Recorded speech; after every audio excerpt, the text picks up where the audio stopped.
So tell them how the joy hunting sort of began. In a very short amount of time, everything that could possibly go wrong in my life did. It was finding out that my dad was not my biological father on ancestry.com. It was my very lucrative speaking career hitting a brick wall with COVID. My husband and I had been trying to get pregnant for years. We finally got pregnant. We lost the baby. And so it was just like in every direction. It was heartbreak. It was the rug being pulled out from underneath me. I think the bravest thing I ever said was, I don't think that's my dream anymore. How do you know it's not your dream anymore just because maybe you're failing? Or is it not your dream anymore because it's really not your dream anymore? It was really Brad who pointed out, I feel like you've lost the light in your eyes. Looking back, that was the invitation to do the real work that I'd been avoiding and running from my entire life. The biggest extrapolation, I think, of the entire journey was that there's purpose to our pain and that time is the only revealer. For every single heartbreak I've ever endured, that there was a divine purpose for it. And at the time felt so painful. But looking back, I'm like, oh my gosh, thank God, literally, that you shut the doors because you knew that you had something better in store that I couldn't even conceive. This is absolutely the right conversation for me at this time in my life. Seriously.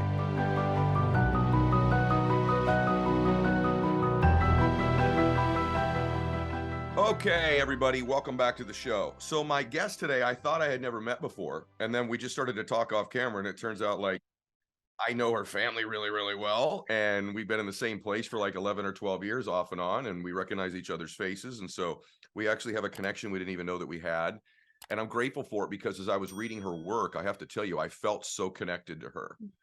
So many similarities in just the things I think we both have wrestled with and struggled with in our lives, and so her work really deeply affected me, which is why I wanted her to come on the show. And so she has a book out. It's called Joy Hunter: Messy Face Plants, Radical Love, and the Journey That Changed Everything. And it is a killer story. You're going to love this story, you guys. This is a very accomplished woman. She's spoken, been invited to speak at the White House, West Point, Nike, Harvard, Stanford. She somehow got on season, I think, 16 of Survivor. She's been a mega, mega achiever all of her life. And that's kind of part of the deal that we're going to talk about today. So cannot wait to open this up today with you. So Alexis Jones, welcome to the show. Thank you so much for having me. What a treat. I love that we put it together, that we've basically been circling each other for a decade. This is wonderful. It's so crazy. It's so crazy to find that out right before we started, because I did feel connected to you when I read your work. So you are, I guess what I would say for everybody, just to set the context, because the book is so interesting, but you're like kind of like a mega overachiever type. Is that fair to say? Because I would describe Oh, yeah, myself that way as well. absolutely. Yeah, like seeking gold stars anywhere and everywhere. That's That where I was want to start. definitely, yeah, the like insatiably ambitious. I always said that growing up in like high school and college, grad school, that like drugs were never my vice. Ambition was. And Mm. so I think that has always been something, that external validation, and it just never ever quenching my appetite. Okay, I think like millions of people right now went same here. There's a, I think that's in general, the people that listen to my work would fit some description of that.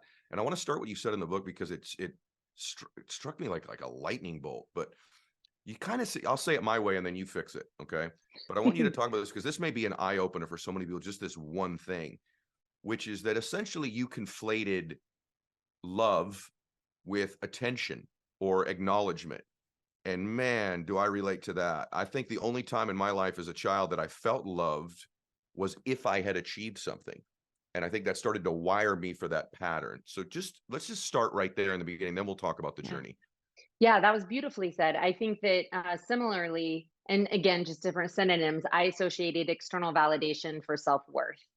And Mhm. so that performance-based love, that I have to go out there and I have to perform and earn it, but not that it was ever like inherently that I was worthy of that. And to your point, I think as a kid with like two very full-time working parents, Mhm. unintentionally, what I found was every time I did something extraordinary, if I was like the star soccer player, or I was the lead in the school play, like they would always show up. And I think anyone who grows up in that kind of environment where your parents are, paycheck to paycheck, but they would make time for those extraordinary things. So I think unintentionally, I got the message very early on. The bigger and the badder you are, the more love and attention you get from, the two people you want it from the most. And I think I just exactly what you said, I conflated the concepts and then just became like a monster, like a machine that just like kept going. Yeah, me too. And I always thought, I'll get around to feeling love myself. Like I'll get around to it. And I just never got around to it. Yeah. I have to tell you anecdotally, I had Maria Shriver on the show, who's become just a wonderful friend of mine. And she even said to me that she goes, I still find myself trying to get validation and love from my father, who's been passed away for years and years and years, that we can even Wow. still do it with people that aren't even here. Yeah. And by the way, spoiler alert for later in the interview, you guys, in the conversation, something about those two parents will be very, very interesting in a minute because this story is bananas. So let's set the stage for a second about the book and like where all this self-discovery and self-awareness started to kind of come from. So tell them how the joy hunting sort of began. Let's just lay the premise of the book. I want them to get the book, so we're not going to do everything in it, but Yeah. I think the foundation of where this change came from is pretty profound.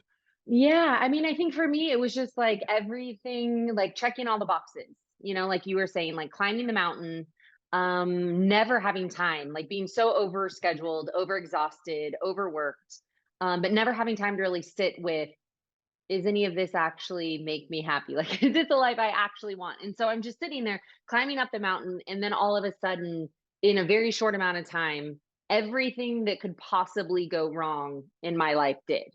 And as you mentioned, it was finding out that my dad was not my biological father on ancestry.com. It was my very lucrative speaking career hitting a brick wall with COVID. It was my abruptly going on unemployment because the 150 events that I had for 2020 were canceled within 2 weeks. And then my husband and I had been trying to get pregnant for years, had battled infertility for half a decade. We finally got pregnant. We lost the baby. And so it was just like in every direction, it was heartbreak. It was identity crisis. It was the rug being pulled out from underneath me. And I always say that like that was when I hit eject from like the life that I was living, that everything was just crumbling underneath my feet. And I think looking back, that was the invitation to do the real work that I'd been avoiding and running from my entire life. Like that deep, soulful, exactly what you said of like, yeah, at some point I'm going to get around to learning how to love myself. But until then, I'm going to preach about it on stages and go to Oprah's house and post about it on social media, but I don't know how to actually do that for myself. Her So background's so crazy, you guys. Like when she says climb the mountain, like she's actually really done that. She's backpacked in like 50 countries. Like you've jammed, I've done it too, but when I read yours, like you've jammed like 60 lifetimes into like half of a lifetime or less, right? And yet, what I want everybody to get is I think a lot of this does serve you. Like achievement, external validation, external accumulation is not necessarily, in fact, it's not a bad thing if it's not at yeah. the expense of the other things. I mean, there should be Hmm. an internal driver to want to compete and prove yourself. And there's nothing wrong with that at all. In fact, it's interesting. It's kind of odd sometimes when two people that have achieved a lot, then after they achieve it, go, well, it wasn't worth it and I'm all screwed up. Sure. Yet the truth is, a lot of those things did serve me. A lot of those things provided me, frankly, the space and time to have self-reflection, the Sure. financial resources to do it.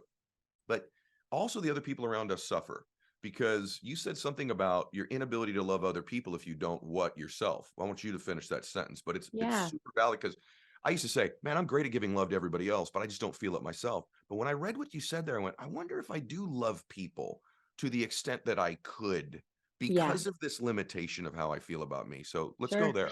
Yeah, I mean, I think you're nailing it. Like the symbiotic relationship, like the depth and the extent that we are capable of loving other people is directly commensurate with our ability to love ourselves. And so I think I was loving people to the degree, exactly like you said, to the degree that I could, but because there was such a superficiality and a shallowness to the love I had for myself, there was a limit to how much I could love other people. And so Mhm. there's this irony that we think it's selfish to like really pour into and love ourselves. But again, like the depth by which we love ourselves, that creates the capacity to which we can love other people. You think you were trying to create like I always look I sometimes I think I overanalyze stuff, but I tried to provide so much stability in my own life through financial success and achievement. And by the way, I'm very grateful that I did, everybody, and I highly recommend you all do it. So I'm not telling you that's a bad thing. But in hindsight, my own childhood was so, I guess I'd call unstable, being raised by an alcoholic. My dad kind of just, just that instability. And so I was trying to probably create that, I think, through success and achievement. And then I look at your Hmm. background. I'm like, grandma's not married 9 times, 5 times to Hmm. the same guy.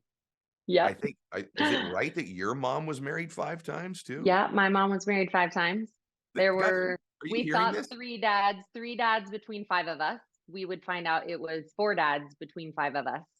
And my mom was working 2 jobs and going to night school. So, she was putting in 80-hour weeks, and as a single mom, yeah, exactly. I mean, the instability, right? Of like Mhm. not having that consistency. And I think that, being able to take that instability, and for me, I just turned it into like jet fuel, right? Like the not enoughness that I felt. And part of my story, and I don't know what your story is from a financial standpoint, but also being like the poor kid in the rich neighborhood, Mhm. so like a huge chip on my shoulder Mhm. about like, oh, I'm going to show you like one Yep. of these days I'm going to Yep. be able to afford all the shit that Yep. like all of y'all are walking around with. And so that was a huge driving force. But I agree that I don't think it's all bad. I mean, I Mhm. think that like getting bullied and made fun of for like not having the right shoes and living in shitty houses and things like that. Yeah. It certainly became jet fuel, but I think to your point, and this is a word my dad always uses, is like when your life becomes cattywampus, when like it was so out of balance Mm. that like my desire to achieve and especially financial success was such a huge piece of what drove me, came at the expense of my health and well-being. And then Mhm. of course the irony that I was like preaching, right? Health and well-being, especially to like major global audiences. And it was like the fraudulency that exists when you know that you're really good at talking the talk, but walking the talk is a whole other thing. So that was the invitation. Yeah. By the way, and you do talk the talk so well as I'm watching you and listening to you. You're one of the great communicators I've had on the show. Like I can see why your stage speaking is so profound and why you're so sought after. Let's let's cut to kind of the middle of the story a little bit, and tell them what you did. So, because it's kind of radical. And by the way, not everybody's gonna be able to afford this, but the reason I want to get the book and the reason I want them to hear the interview particularly is they can benefit from your RV trip right now today, right? And Yeah. now that I know your family, but now that I know your family, meaning I've known her family for many, many years, you guys, like more than a decade, and I love her family. I love certain people in her family that I know. Now that I know that, it even makes this even more interesting to me that you did it because you could have done a lot of other things. There's places you could have gone and done that were like kind of, I don't know, cool things to go do, but you Yeah. didn't do that. So tell them what you decided to do and how you even set this up because it's pretty crazy what you did. Yeah, it was kinda like all in that, like, space of heartbreak and disappointment and, like, betrayal by God. I mean, I was just like I was questioning every single thing that I knew. And we had one of our best friends was also, experiencing his own heartbreak for his own reasons, and it was kinda like we were 3 heartbroken amigos, and we're like, "We gotta get out of here." It was, May, June in Texas, so it was already 100 degrees. It Yeah. was COVID and shelter in place, like all these catchphrases that are now, we're very familiar with, but at the time we're like, what does that mean? Like shelter in place. And so at the time we rented like a celebrity tour bus, like a 38-foot tour bus that like slept 9 and had like 2 full bathrooms just for the 3 of us. And we hopped on the road and we just said like, let's just go chase an adventure, which I think that was such oxygen for my soul and had always been. And I think, certainly at the time, it wasn't like, oh, we're going to go on this RV trip and it's going to be deeply healing. And then I'm going to write a book about it. I was just like, get me the out of here. Like, that's all I knew. So we end up going on this epic road trip, which of course ends up becoming this like beautiful journey of not even self discovery as much as like self remembrance. I think that that was the thing that I think we actually have less to learn in our lifetime and more to remember because the little versions of us, the young versions of us, who enter into the world and know who we are so effortlessly, before the world kind of gets its hands on us. And I think it was kind of the great unlearning, to get back to the little girl who knew exactly who she was, Mm. before I started, checking boxes that I thought impressed other people. You write so and speak so eloquently, by the way. I don't I have to tell you, I relate so deeply that as I'm interviewing you, I'm kind of like processing some stuff. I was doing it last night. I Awesome. I read your entire book last night. And Wow. yeah, and I was processing a lot of it even this morning. And you write such beautiful things that resonate with me. And I have a feeling when people are on the treadmill right now or driving in their car or getting their coffee ready in the morning, it's happening to them as well. I want to read something that you said, and then I want you to talk about it. And I want everyone to hear this really closely because something dawned on me when I read it. You said, I remind myself that letting go of others' expectations and opinions of me allows my inner voice to be my truest and best guide. I believe that validating myself is the single most important act in the pursuit of self-love. I choose my community, the people I do life with, intentionally. I love infinitely. I trust discerningly. I forgive quickly. I communicate boundaries early, and I lovingly let go of people who are incapable or unwilling to give as much as they take. That is so beautiful. Why don't you talk about that? And you know what I realized when I read it? This letting go of other people's expectations. I'm not even sure in my own life who these other people are anymore or what it is that I think they expect, but Totally. somehow it's Totally. there. And I don't Isn't even know that who they are or funny? what these expectations are. It's like I'm making it Yeah. up almost. I think sometimes these like self-limiting beliefs that Yeah. we allow like the captors inside of us, Mhm. to be these like paper tigers, right? Yeah. Just this like these phantom dragons that exist. And oftentimes when people say, well, like, yeah, I don't know what they'll think. And I'm like, who are they? Like, who is this like Right. who's this peanut galley that we Yes. have created inside of our minds that heaven forbid we get brave enough to like stand up on the stage in our own lives and like do and say and be all the things that we know that we want in is the truest version of ourselves. Like heaven forbid we're like, who the hell is this peanut gallery that we've Yeah. constructed inside of our head? And I actually think it's a really good exercise Mm. because when we really think about it and we start like writing down those names, like that's something I always like challenge people to do. Like, who are they? Is it Yeah. like the guy from high school, like Kevin Funderbutt, who I like talk about in the book? Is it that guy?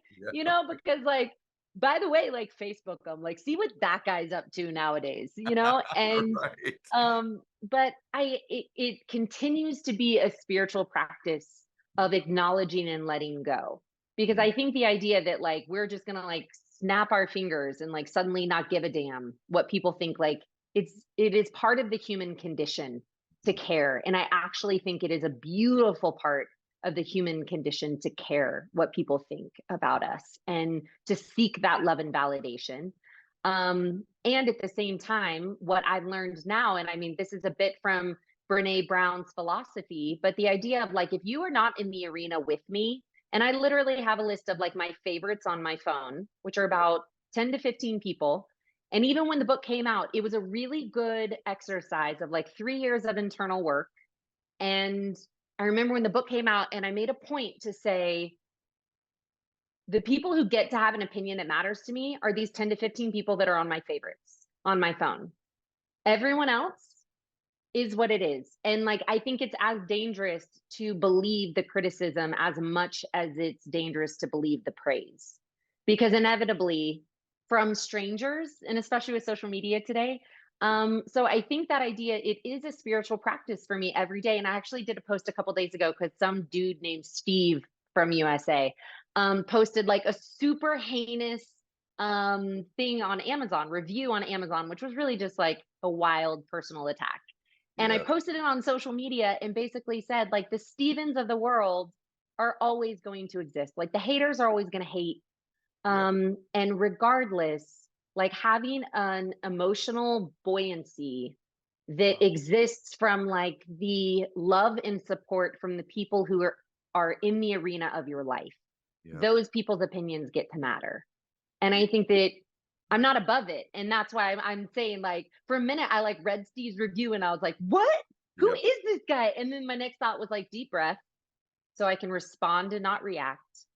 Deep breath. What is my truth? My truth is that Steve is not in the arena with me. It's not even a real person. Let's be real. Like, it's definitely not Steve, Yeah. So at the end of the day, I'm wildly imperfect when it comes to that practice, but it is an aspiration for me to continue to let go. I want to talk about that respond react thing in a second. So here's how right you are. And by the way, everyone, you hear there's gems inside gems that she gives you. The one thing she said there in the beginning is means you also can't take the accolades and adoration so deeply either. I was at dinner last night with my daughter, and we were talking about this very topic. I get this feeling that criticism doesn't bother her quite as much as it does me to this day. I said, Bella, I think that's a superpower. And she says, well, Daddy, of course I care. And I said, good, because I still want you to care.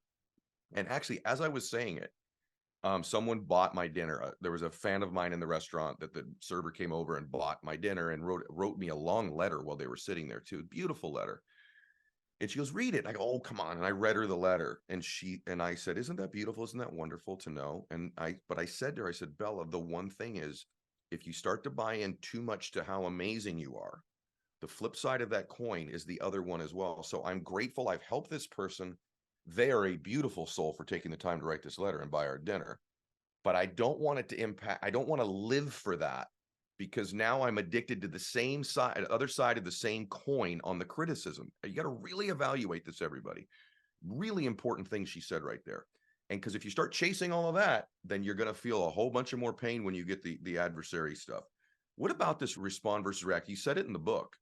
You said, now I have an ability to respond rather than react. What's the difference? To me, it's, and again, back to that kind of spiritual practice, it is the sacred pause. And I think for everyone, for me, I realized I had a huge disconnect between my head and my heart.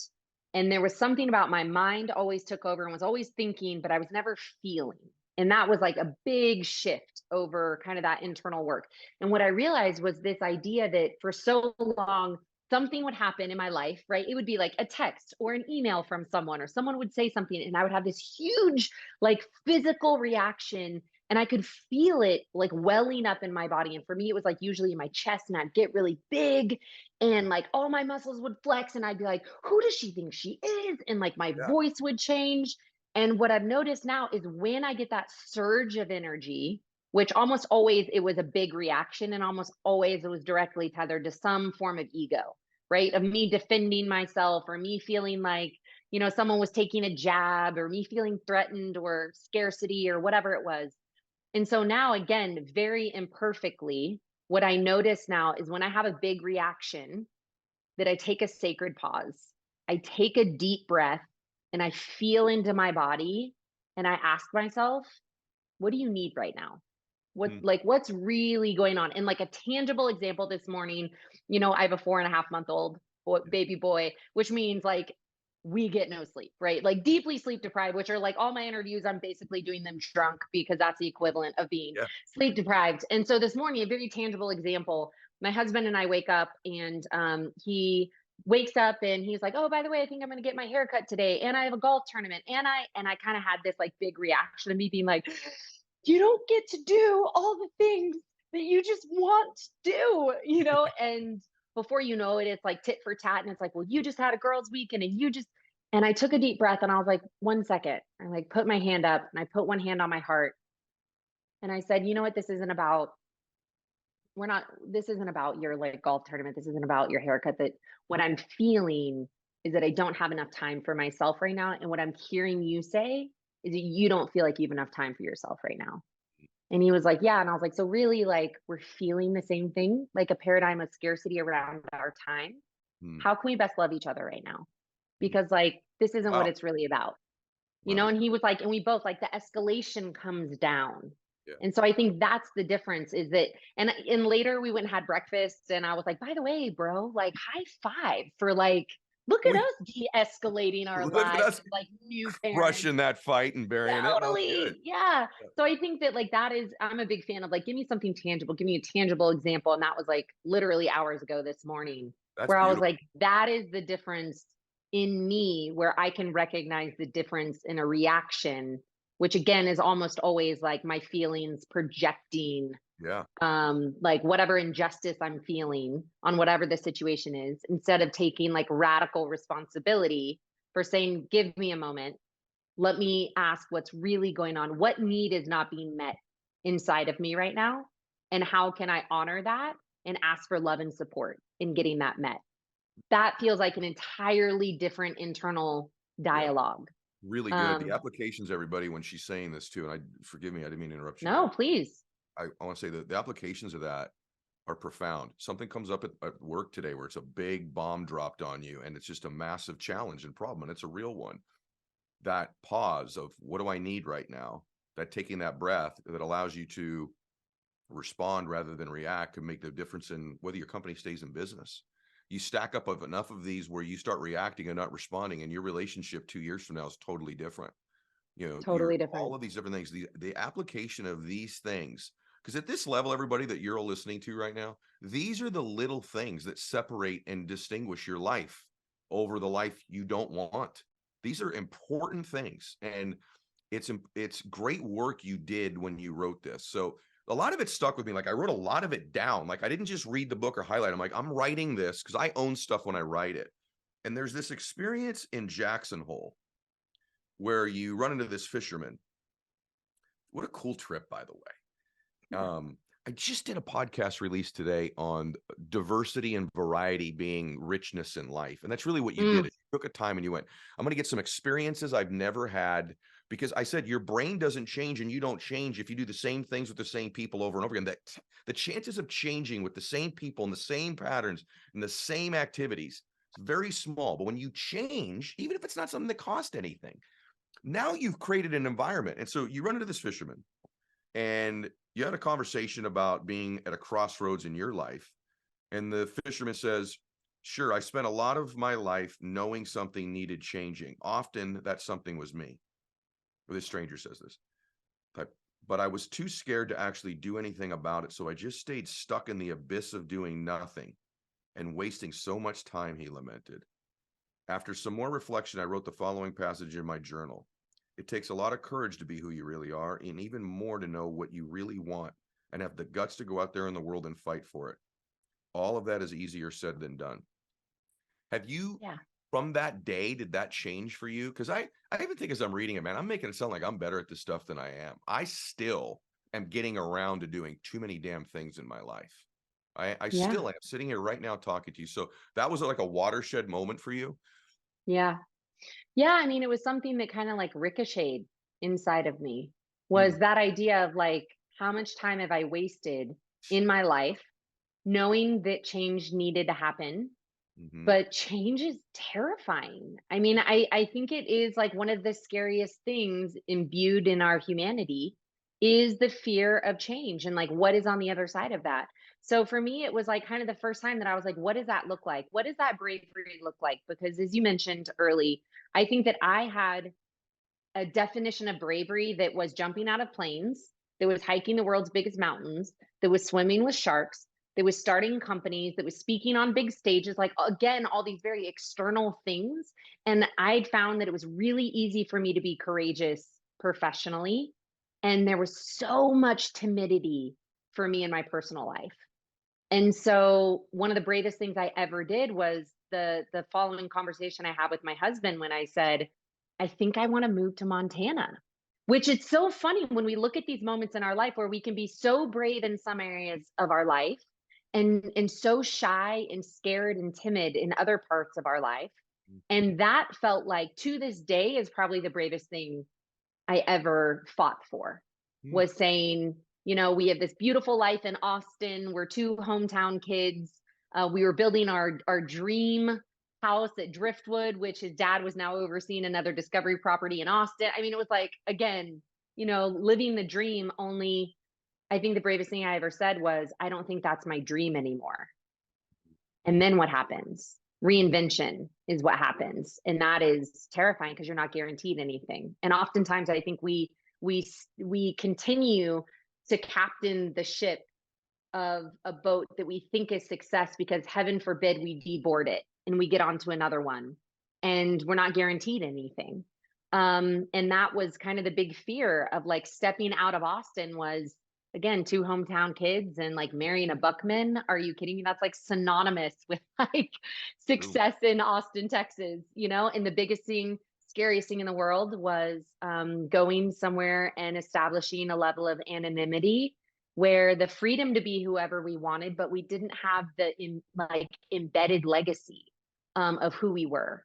And we couldn't live off the laurels of who we used to be. So it was kind of this blank slate, which again is like freedom on one side, but certainly the other side of that is who are we if we aren't all the things that we've done and accomplished, and if we don't walk into rooms and people already know our names. Mm. Um, By the way, probably a little bit of like, hey, what's family going to think? We're at their club, where they oh, live. You know, this isn't going to be easy there either. I got to tell you, man, you really make me think. I'll ask everybody something that just occurred to me. What areas of your life are you super courageous in right now? And then what areas are you not? yeah.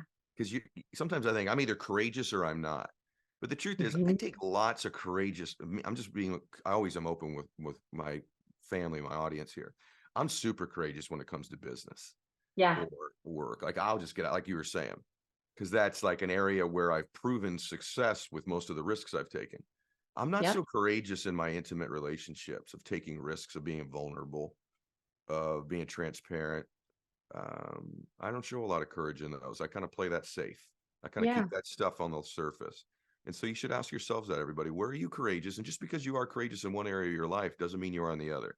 And then this other thing I just want to unpack for a minute is this notion of this may not be my dream anymore. To me, that's Yeah. huge courage. It's something, frankly, in some areas of my life right now, I won't get into what they are because it doesn't matter, but I'm wrestling with that.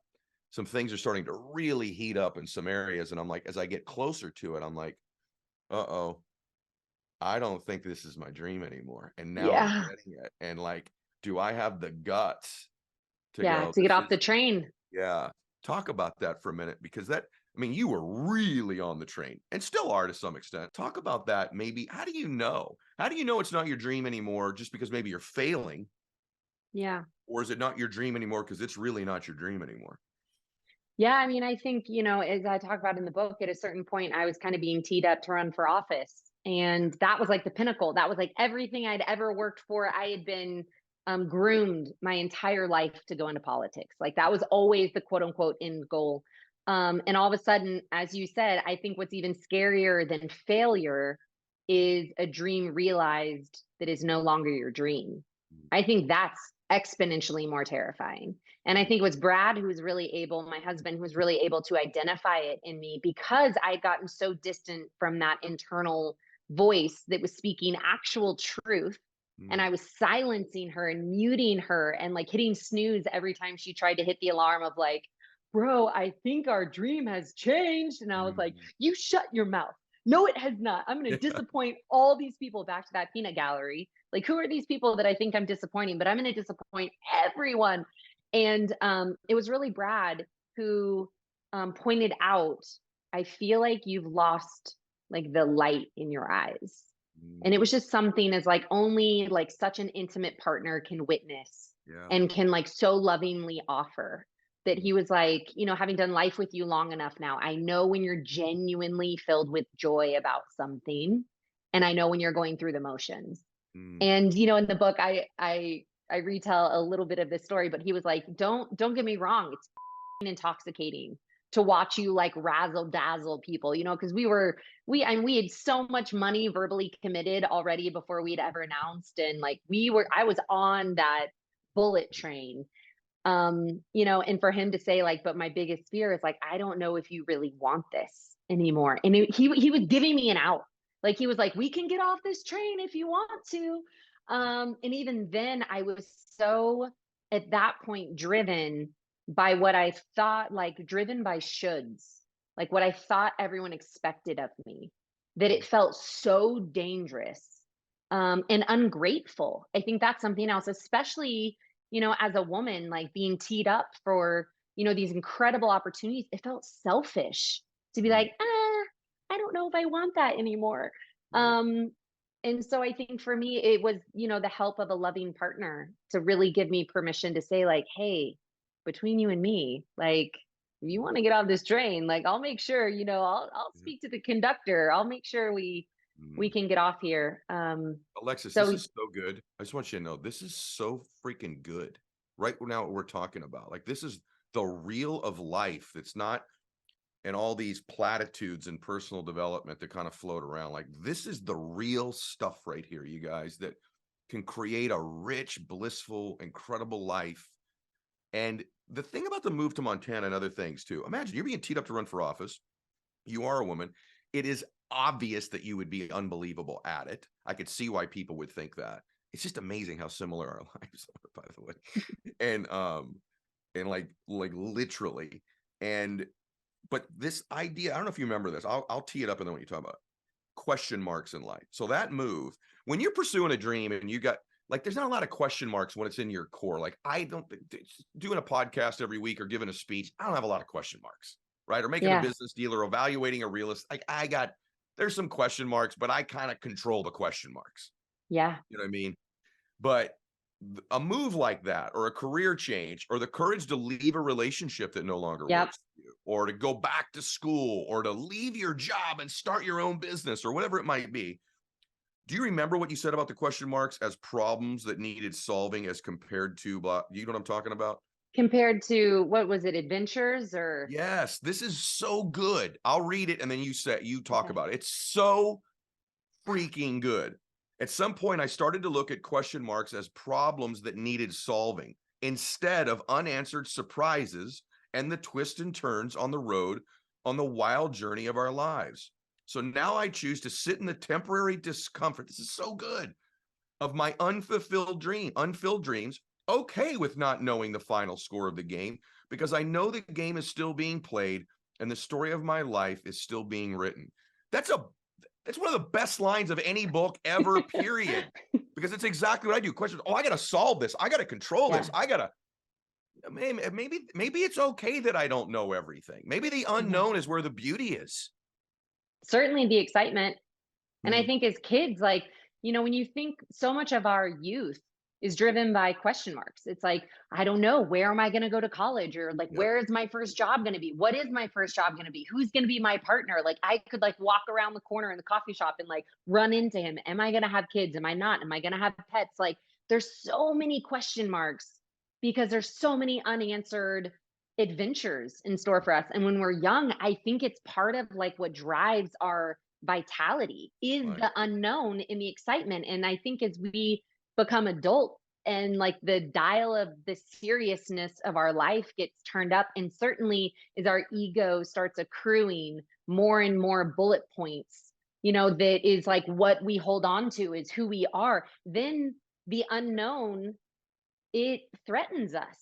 We're like, Mhm. well, I mean, how can I be a serious activist and do stand up?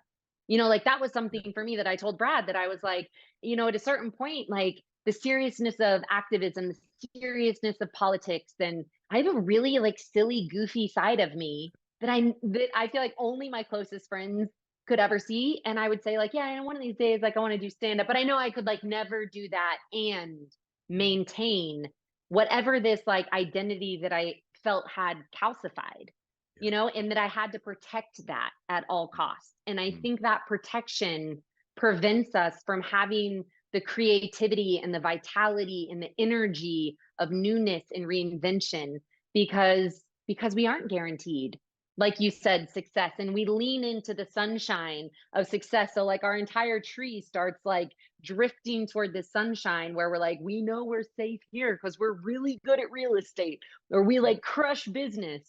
And I think we miss out on all the other opportunities to be challenged and to step outside of our comfort zones. But that's where the magic is. Mm. The Your dad's amazing. I'm listening and watching you and thinking, "This is really a remarkable woman." And then I reflect on the story in the book about your dad, and I want you to share this. So at some point on this journey, I thought it was on the journey, but I think earlier you said you found out before you went. I thought you Yep. found out on the trip about your dad. Am I wrong I about that? found out before, but I was kind of doing flashbacks Okay. on the journey. So why don't you tell him? And then your dad's in the hospital. I want you to tell him the story because your dad's answer to the letter to Yeah. me is like, Like, that's just a man who quietly lived greatly.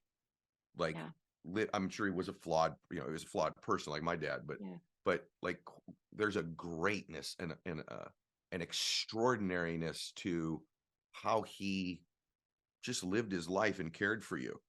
Yeah. And so if you would just share the whole thing about your dad, I want everyone to Yeah. hear this right here. This is amazing. I had just keynoted at West Point, and so I was on the hour and a half journey back, and I got a phone call. My agents called and said I was supposed to do a TV show. I was doing a speaking tour with Glennon Doyle, Abby Wambach, and we were doing very normal press Mhm. for the speaking tour. So I was supposed to go on the TV show, and we were going to talk about the tour. And the woman from Ancestry, Jennifer, says, "I'm sorry, but the information you provided for your biological father is incorrect." So that was the moment of the like, wait, come again? Mhm. What did you just say? Mhm. And she said, you may want to have a conversation with your mom. I won't get into all the details, but basically end up finding out that my dad is not my biological father. And there's this real moment of, oh my God, do I tell my dad? My mom had specifically said, please don't tell your dad, please don't tell your brothers. Which looking back, she fully admits like was an unfair request. But at the time I was trying to honor that request, even though they'd gotten divorced when I was really young. But we did all of our family events together. So all she's thinking is like, he's never gonna forgive me. And now all of our family events, they're gonna have to be divided. Like it's gonna create this fissure in our family. And so I tried to keep this secret. But every time I was with my dad, who like coached everything I ever played, who was like my real life Superman, there was just this like invisible wall. Yeah. Every time I was with him, I was like welling up with tears, and he'd be like, "What is going on lately?" And I'd be like, "Nothing." And Mhm. really, it was this haunting fear that if he finds out that I'm not his biological daughter, will he look at me differently? Mhm. And will he love me? Like, will he just kind of say, like, this is too hard, this is awkward, I don't know what to say. Mhm. So long story short, I finally write this letter with my mom's blessing. I write this letter and I thought I was going to be brave enough to read it to him. I'm not. I like thrust it into his lap and I run out. He ends up, watching a football game, so he doesn't call me for like hours. Finally calls me and says, I read the letter, and in the letter I told him who my biological father was. And I said, I believe that our love is bigger than the data point of my conception. And in the letter, I said, all these things that he had taught me, the tenets of love and the tenets of grace. And I said, I think that we get past this and this makes us stronger. Um, and then he called me and he said, why don't you come over first thing in the morning? Let's talk about this. I get emotional every time I tell the story because I really haven't talked about it publicly. Like I wrote about it in the book, but I really haven't like put words to it in real time, and it's still like a very emotional experience for me. And so I show up the next morning and I walk in, and in the letter I told him who my biological father was. So as I walk in, I'm thinking they were like maybe a little, small talk, like let's talk about the weather, like how are the Cowboys doing, Daddy? And as soon as I come walking in, he says, Silvano Sanchez, huh? That was my biological father, as I would come to find out. And I said, yeah, Daddy, Silvano Sanchez. And he said, well, first thing I remember about that guy is he was uncomfortably attractive. And I was like, what? No way. And I start laughing. And he says, the other thing I remember is that he was a really good guy. And we Mm. don't need to pretend that your mom and I had some fairy tale romance. We didn't. We've been really honest about that with y'all. He said, but the truth is, I've actually always known. And that was a huge curveball to me because in this moment, I've been thinking I was about to break my daddy's heart, that like, and shatter it into 1,000 pieces. And here he was like lobbing me this like enormous curveball. And I look at him and I said, what are you talking about?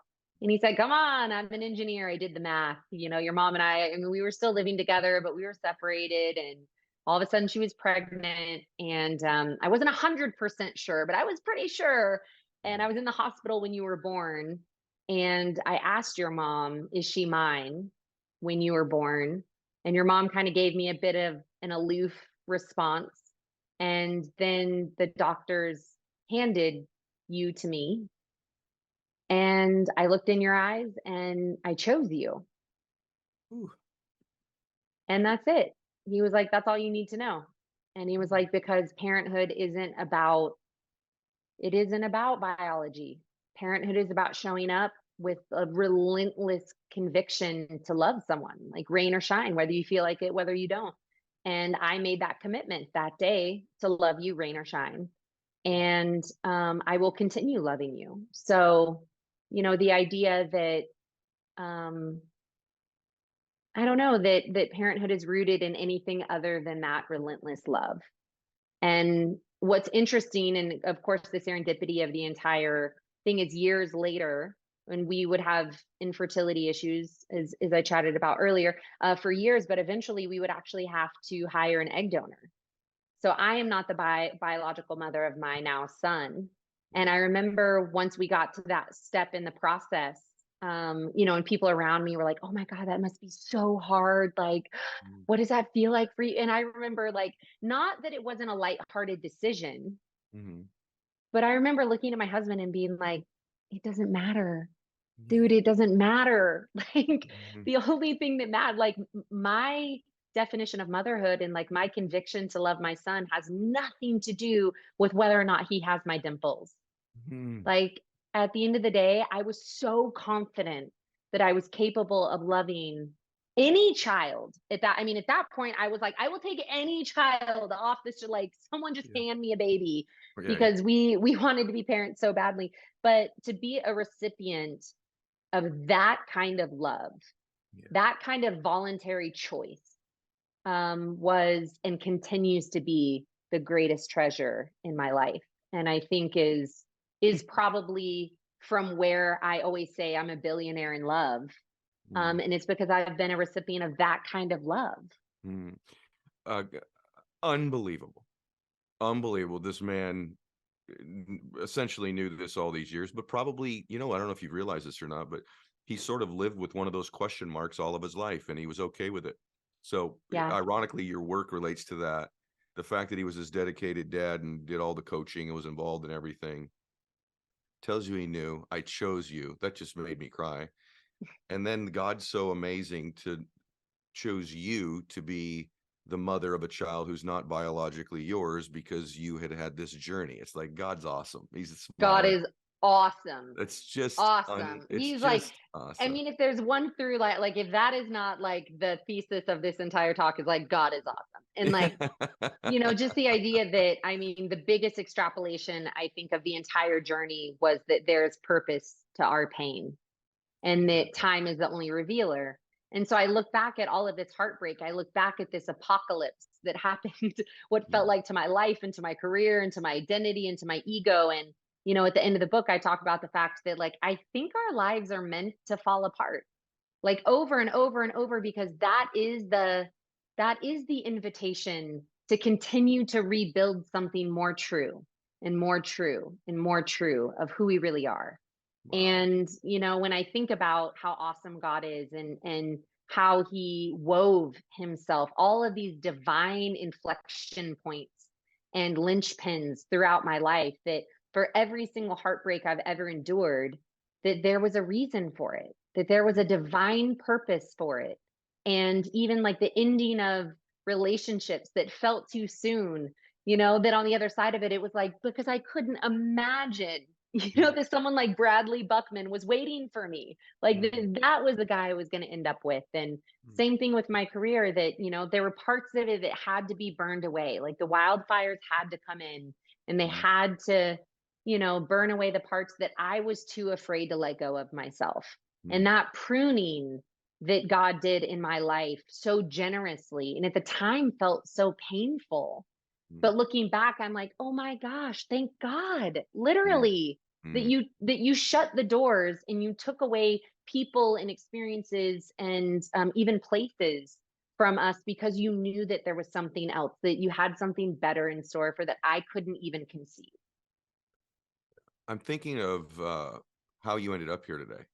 So, by the way, I personally am so grateful for our conversation.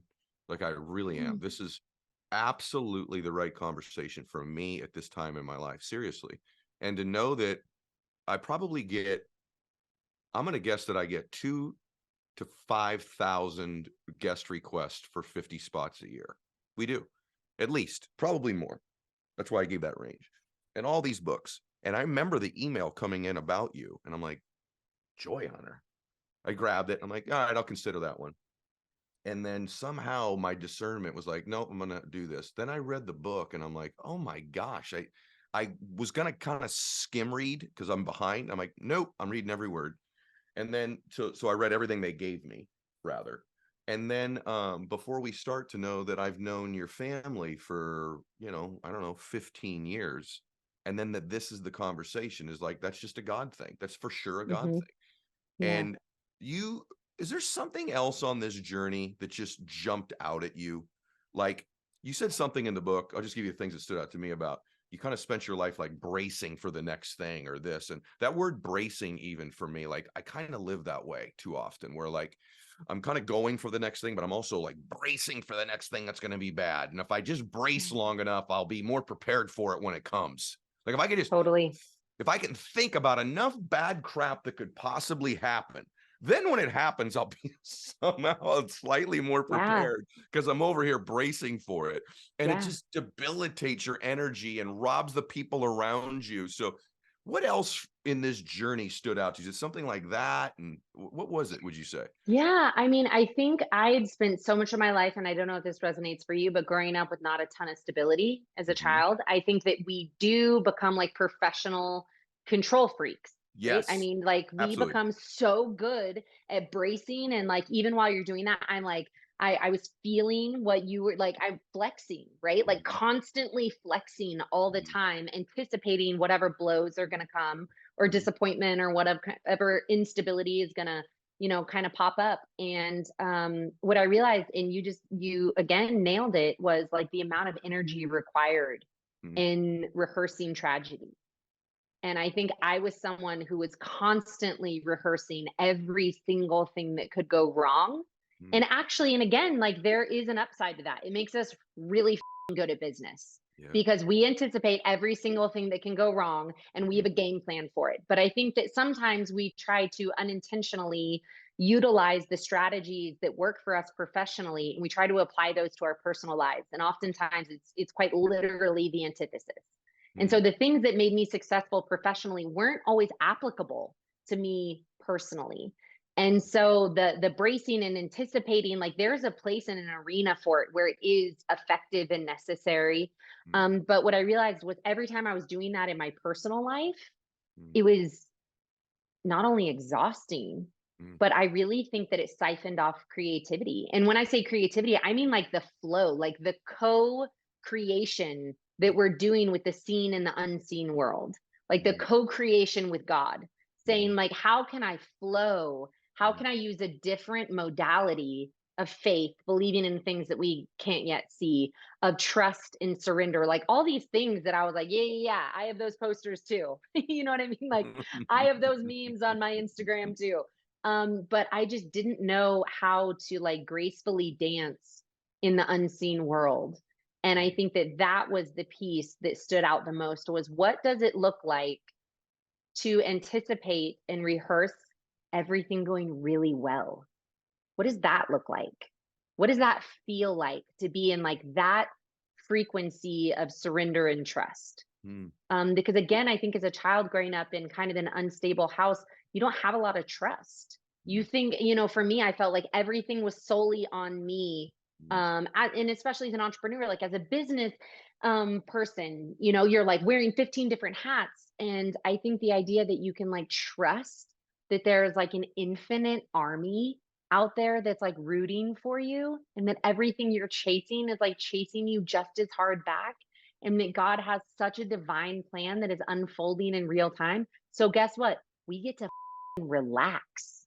Like, Mhm. what does that feel like Mhm. in your body to sit back and be like, oh, I can trust that like everything in divine timing is already on its way and that everything happening to me is actually happening for me and that even in the heartbreak and the unknown that there's like beauty on the other side of this, like that is a different ecosystem to choose to live in, and I do believe it is a choice.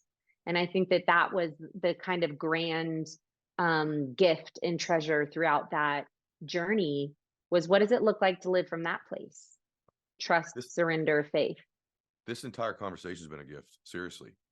I'm really grateful we did it. Can I encourage you to stay on this road? I don't mean the road of change. You're changing. I mean this type of work. Mm, You don't need my recommendation, but I think there's another book in you. mm. As you even go deeper into this work, it's very needed.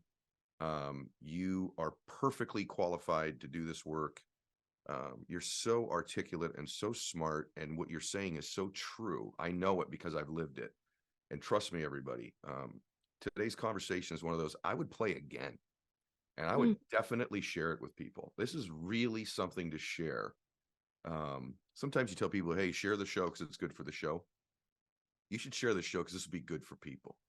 This will be really good for people. Alexis, I really like you, and I'm really impressed, and I really enjoyed today tremendously. Thank you so I did. much. And I want to like mirror back that gratitude because, like you said, I realize how many people, you have such an incredible platform. And it is a gift to offer anyone like myself the opportunity to have a conversation and to invite me into your space. I just want to thank you. And like I said at the beginning, what a joy that I, that we have this like yeah, family connection. I know. But I know. yeah, I'm so grateful. So thank you Well, so now, much. now you and I have that connection. And by the way, trust me, it's honored. It's an honor to have you on. By the way, I wish I could do 4,000 shows a year and everybody on. It'd be great. I can't. And so I'm so grateful today happened. Everybody, please go get Joy Hunter. It's by Alexis Jones. You can follow her on Instagram at Alexis Jones. And I have a feeling this is the first of a couple of these books like this. I just have this feeling. It's so good. Alexis, thank you for today. Thank you. Thank you so much. All right. God bless everybody. Max out your life.